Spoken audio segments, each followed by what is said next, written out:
Good morning. I will start with your question because that's a painful one. Basically, when you hear any loss of life generally, you take that with a lot of pain. And during the last 6-7 months, worldwide, everywhere in all of your countries, we were hearing every day about the loss of life, coronavirus, C-19. And now in Armenia, nobody even is watching the number of infected or dead in coronavirus. They present this data, but people are not interested because everybody's focus is on what's happening in Karabakh, in Artsakh. And it's double, triple painful because a lot of these young lost lives, these are young, bright people who are very patriotic and they want to war voluntarily. I mean, they want to fight for their homeland and they sacrifice their life. So I don't think there are words that can describe the pain that you get it. And this war is completely unhuman because from day one, Azerbaijan started also shelling civilian places like villages, cities, and the first day of the war they started with Stepanakert. Of course, there is loss of life on both sides, and that's regrettable. But I'm the president of a republic, but somehow you are president of a nation as well, which is not 3.5 million. There are another 150,000 living in Nagorno-Karabakh, and another 3-4 times more probably worldwide. And everybody's focus now is in what is happening there. And there are volunteers, and I know there are thousands of young boys that are even queuing to come from Russia, from United States, from Argentina, from Middle East. Because in order to answer some of your questions, we have to answer a question, what is there in this war for the parties? Well, if you look at Azerbaijan, what they are claiming that they are there to liberate Nagorno-Karabakh. Well, the question is, liberate from whom?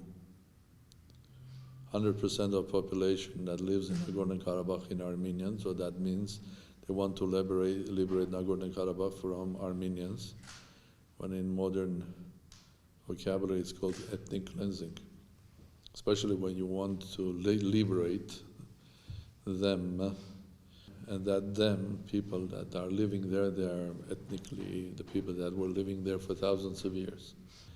And basically, for 65 years, Nagorno-Karabakh was an autonomous part of Azerbaijan Soviet Socialist Republic under the big empire, Soviet Union. But even then, Azerbaijan was trying to get rid of Armenians living in Nagorno-Karabakh. So Armenians never trusted Azeri side. And that's why in 91 they voted unanimously for independence. Well, imagine if they had a nice life there, why not they would have do that? And the first reaction of Azerbaijan was not to basically honor these people's opinion, like in many European countries now it's happening. Not everywhere, but in many. Well, I used to be ambassador to UK, and in UK when the Scots decided to vote for their independence in a referendum, the British government didn't send military to crash them. But in Azerbaijan, the first day of the referendum, there were pogroms in Baku of Armenians, pogroms in Sumgait, and then a war in Nagorno-Karabakh.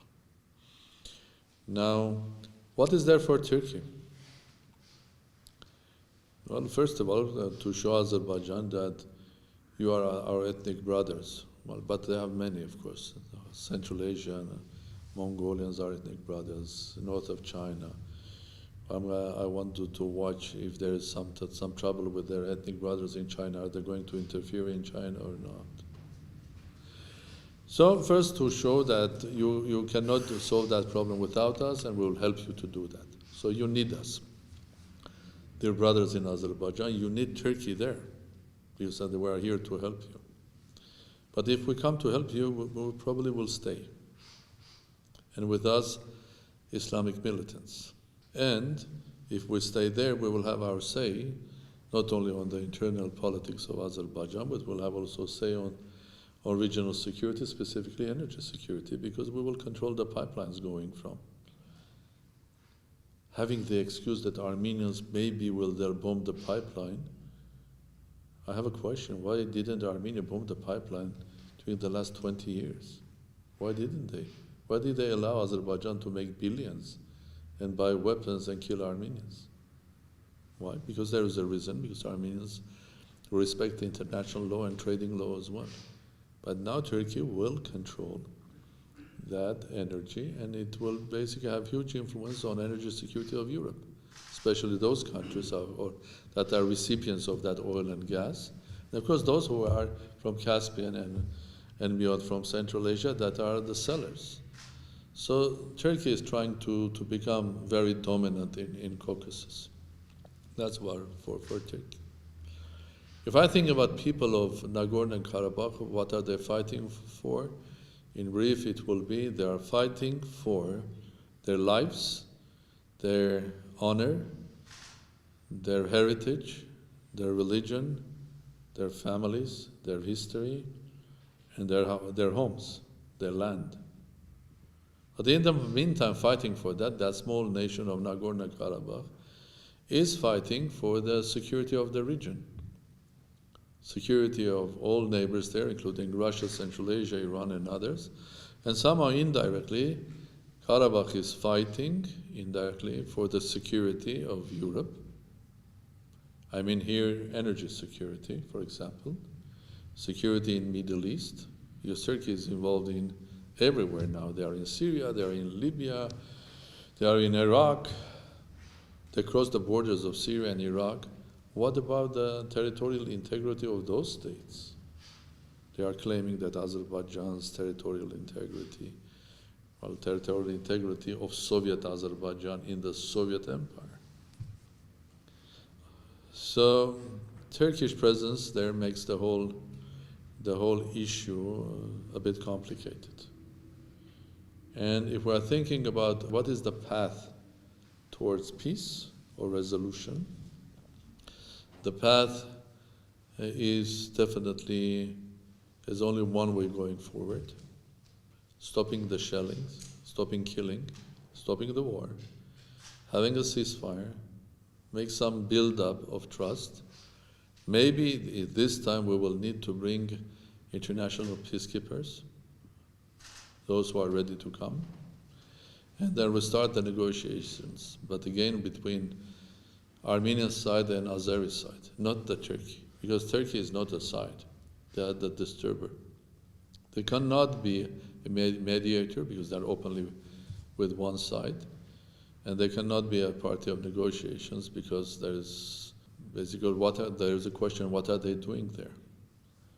A NATO member is fighting in a conflict which doesn't have anything to do with NATO, using their weapons, NATO-trained soldiers, technology, know-how, NATO, in a third party which doesn't have anything to do with NATO. So that's a big question to European Union, you ask me. That's a big question to NATO. Have you given Turkey a green card to go and do whatever they are doing now? If yes, please tell us. If no, why are you allowing this to happen? Now, Greece, I appreciate what the government in Greece and the parliament and the people of Greece are showing today, and I would like to ask them to raise their voice and louder, because I know you have the same problem in Greece as well. I mean, Turkey is bullying everybody. It's bullying Cyprus, it's bullying you, it's in Libya, it was in Egypt, Iraq, Syria, everywhere. And somebody has to stop this. And I think this is where we are allies. Not because we're ethnic brothers or we're old, both of us are old nations, but we have to stop it. And the key to ceasefire and the key to restart negotiations and key to enter the path of peace is stopping and taking out Turkey from this conflict.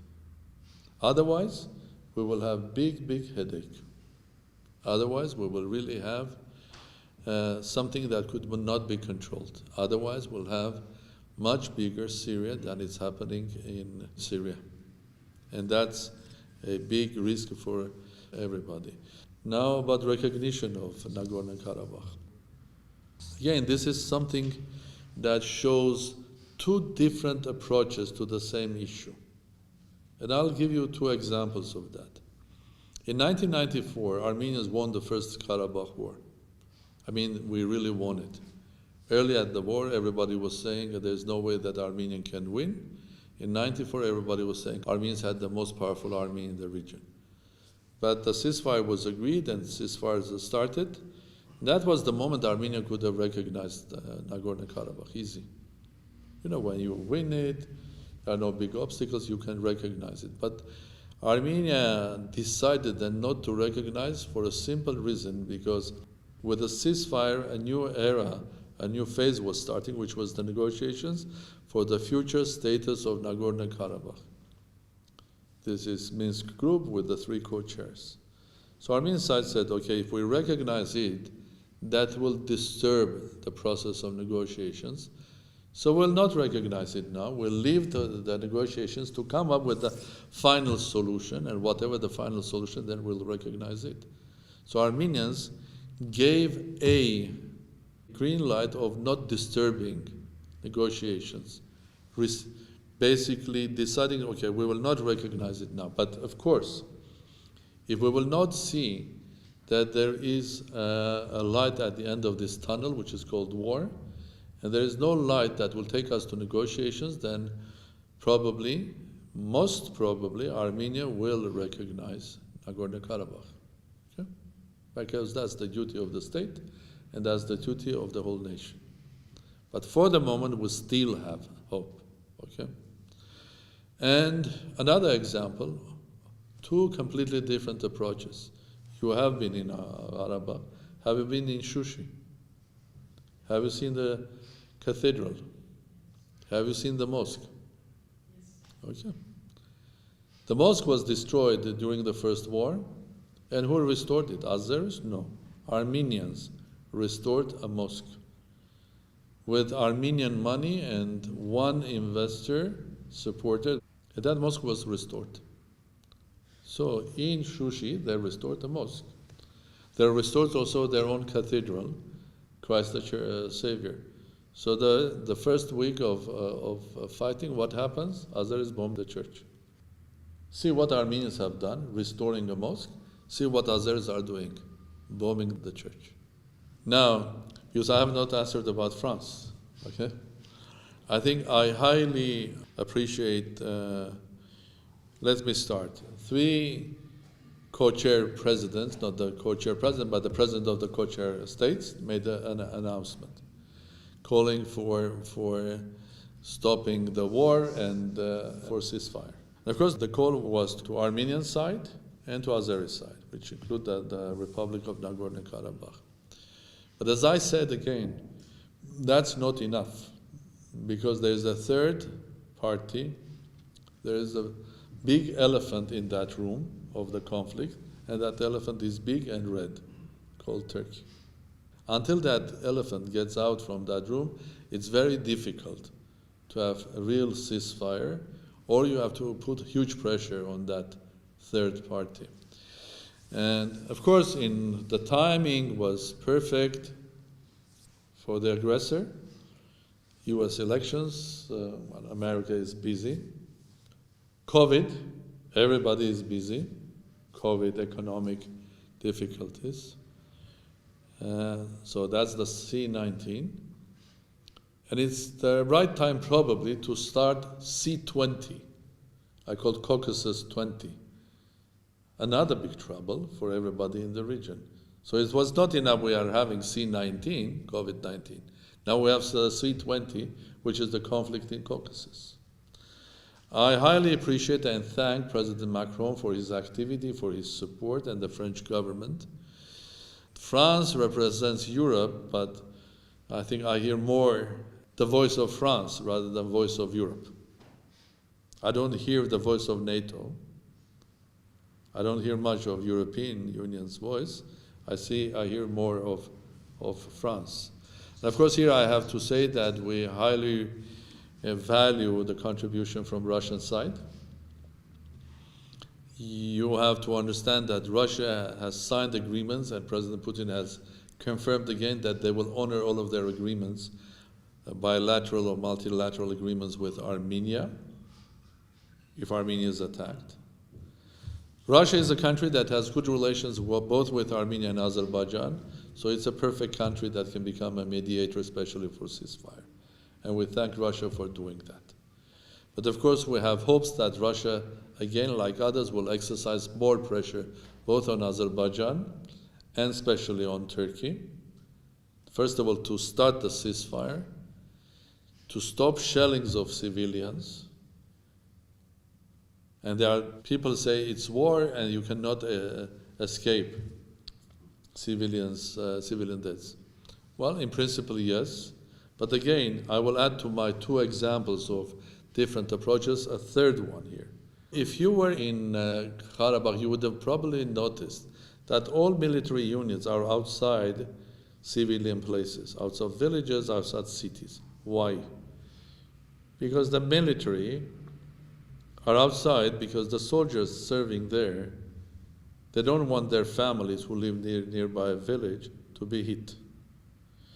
If you don't know that, I would ask you to look at the data. You'll find out that on the border with Nagorno-Karabakh, most of the military units of Azeria are there close or inside the villages.